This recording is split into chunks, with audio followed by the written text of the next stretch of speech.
આવતીકાલે યોજાનાર મતદાનને લઈને હવે ગણતરીના જ કલાકો બાકી રહ્યા છે, ત્યારે માંજલપુર વિસ્તારમાં પોસ્ટર વોરથી રાજકારણ ગરમાયું છે. માંજલપુરની કુબેરેશ્વર શાળાની બહાર અજાણ્યા શખ્સો દ્વારા લગાવવામાં આવેલા પોસ્ટરોએ મતદારો અને રાજકીય પક્ષોમાં ભારે ચર્ચા જગાવી છે. આ પોસ્ટરોમાં ખાસ કરીને સ્થાનિક ઉમેદવારને જ મતદાન કરવું તેવો આગ્રહ કરવામાં આવ્યો છે.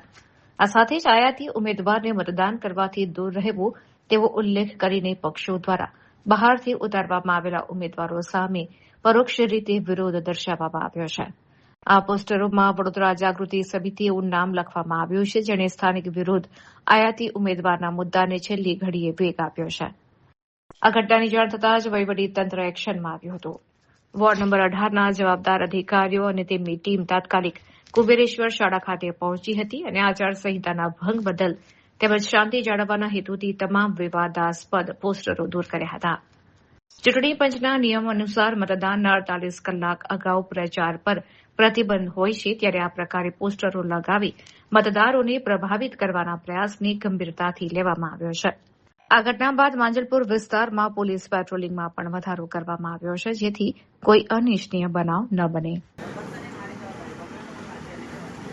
માંજરપુર ગામની અંદર કુબેરેશ્વર શાળા છે. એમાં બૂથની બહાર સવારના ટાઈમે કોઈ સ્ટીકરો નાના ચોંટાડી ગયા હતા. ઉપરથી જેવી અમને ફરિયાદ મળી એટલે તરત જ અમે આચારસંહિતા અમલીકરણ બાબતે તરત જ એ સ્ટીકરો દૂર કરવામાં આવેલ છે.